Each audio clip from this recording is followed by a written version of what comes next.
Un jour, je décide de rencontrer, non sans difficulté, cette dame. Elle m'accueille avec gentillesse. « Vous vous intéressez à l'affaire de Rennes-le-Château? Posez-moi toutes les questions que vous voulez, » me dit-elle. Je lui demande alors l'origine de la fortune de l'abbé.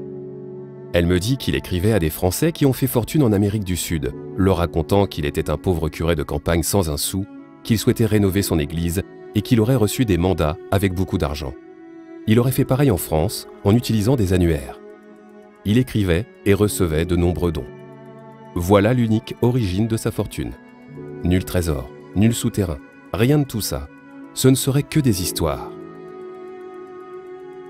Pourtant, madame, on m'a dit que vous auriez trouvé la liste des trésors de l'évêché d'Alette. Surprise, elle me dit que oui. Elle a bien trouvé ce document et que Marie l'a brûlé dans la cuisine. Fin de la parenthèse. La conversation s'éloigne du sujet qui nous intéresse. Mais à un certain moment, elle me confie avoir reçu quelques bijoux de la part de Marie. Des bijoux? Les avez-vous ici? Puis-je les voir? Non, je les ai donnés et ils ont été vendus. Déception. Mais, me dit-elle, je les ai en photo, dans ce classeur. Dans sa bibliothèque, un classeur parmi d'autres. Je découvre alors plusieurs photos, et parmi elles, un sautoir. Avec ce dernier, un certificat de bijoutier. Il serait de facture ancienne. Serait-ce là un bijou qui faisait partie du trésor?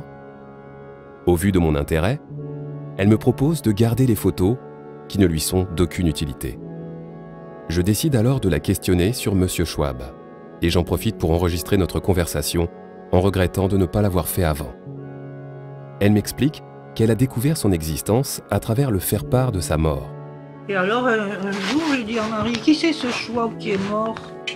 Alors on me dit, ah, c'est ce l'homme en noir, c'est celui qui venait chercher des choses de la boîte.